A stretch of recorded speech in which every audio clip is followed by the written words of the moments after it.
What if I told you that Ferrari was caught with a secret system hidden inside her car? An aerodynamic duct so innovative that it could change the entire 2026 season, or be completely illegal. It all started seemingly harmless, almost unnoticed. The last day of private testing at the Circuit de Barcelona-Catalunya passed normally. The cameras focused on the lap times, on the race simulation stints, on the tire compounds that the teams tested. Some commentators talked about the weather, the consistency of the McLaren or Hamilton's adaptation to the new Ferrari. But among all that superficial hustle and bustle, one of the most shocking moments in the recent history of Formula One was brewing. A technical discovery that would go from suspicion to scandal in a matter of hours. It was during one of Charles Leclerc's runs. The SF-26 took to the track with a new aerodynamic package that Ferrari had avoided showing during the previous days. In the official broadcasts, nothing unusual was detected. But among the independent technicians stationed on the main straight, there was something that caused confusion. A specialist photographer, accredited by a British technical magazine, captured a sequence showing a small black opening just behind the pilot's helmet. An area that is traditionally smooth and usually only contains advertising or decorative elements. What seemed like a paint error or a simple ventilation, in digital zoom and subsequent analysis, revealed a perfectly designed air outlet, discreet but aerodynamically functional. Immediately, that image was leaked in private channels of engineers, in technical forums, and in WhatsApp groups where former team workers share information. The alarms went off. Some thought it was a specific cooling solution for testing, but others, with previous experience at Mercedes and Red Bull, recognized the proportions and geometry. They were looking at an S-duct, but not just any one. It was not placed in the nose. It did not follow the traditional design. It was a variant integrated into the central body of the car, between the cockpit and the side pods, something that had not been seen since Sauber's experimental designs in the 2010s, but taken to another level. Within minutes, the other teams began sending representatives towards the Ferrari pit area. Some with direct questions, others just observing and taking photos with their phones. Red Bull and Mercedes were the first to request a legality review from the FIA.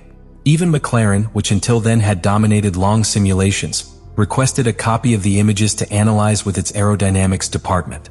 What was just another preseason technical day became a hive of speculation, with impromptu meetings, urgent calls to chief engineers, and absolute silence in the Ferrari garage.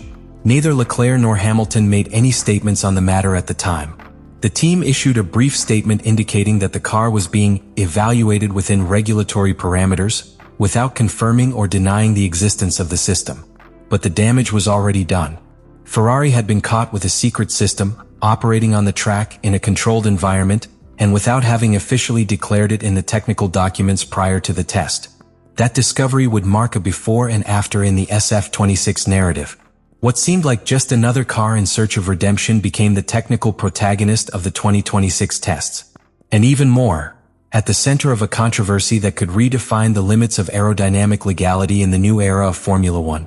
Once again, history repeated its cycle. Innovation, secrecy, discovery, and the eternal debate between technical genius and foul play. What Ferrari did with the SF-26 goes far beyond a simple reinterpretation of the S-duct. It is a radical re-engineering of the traditional concept, carried out with a surgical precision that reveals the level of technical sophistication that the Scuderia has achieved by 2026. At a time when the FIA aerodynamic regulations have been tightened, where every cubic centimeter of airflow is regulated and monitored, Ferrari found a loophole, a crack in the regulations, and decided to exploit it in a way as daring as brilliant. In previous designs, the S-duct was a tool that was typically integrated into the front of the car, channeling air from the underside of the nose to an outlet just above the nose. Its original function was to remove dirty air generated by the interaction between the front wing and the chassis.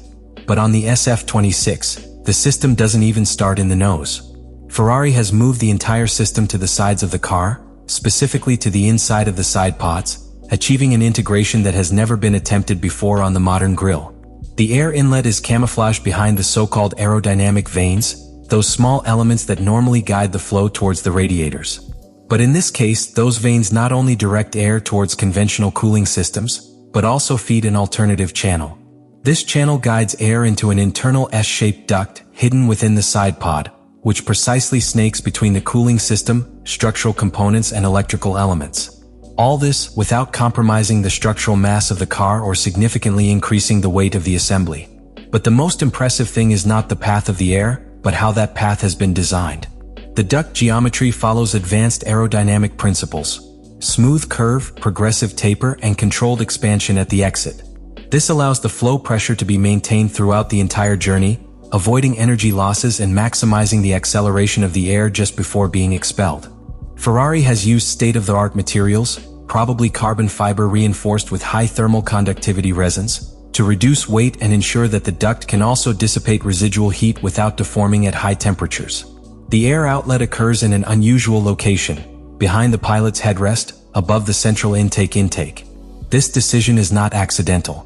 By placing the outlet in that position, Ferrari achieves two things.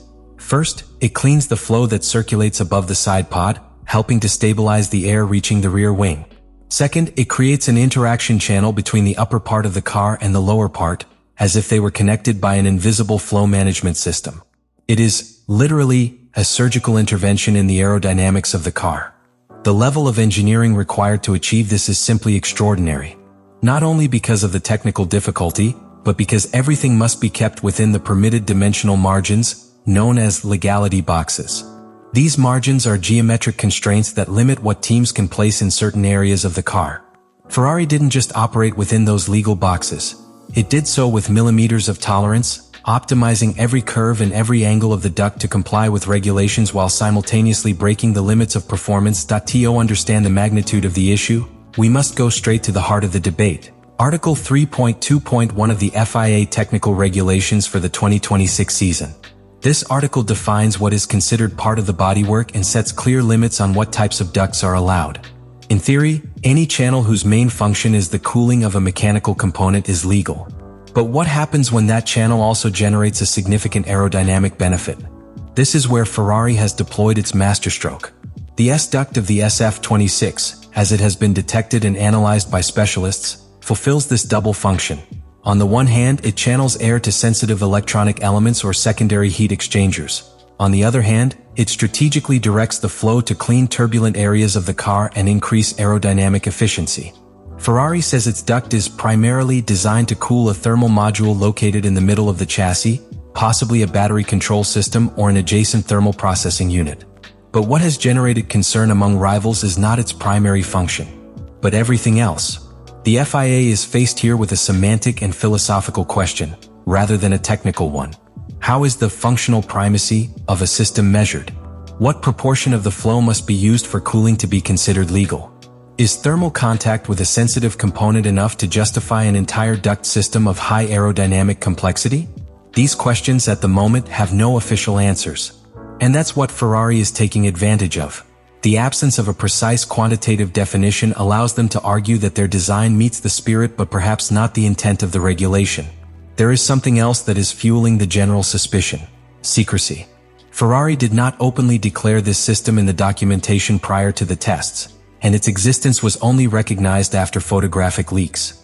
This has caused other teams to question not only the legality of the system, but the intention behind its concealment. If there is nothing illegal, why hide it?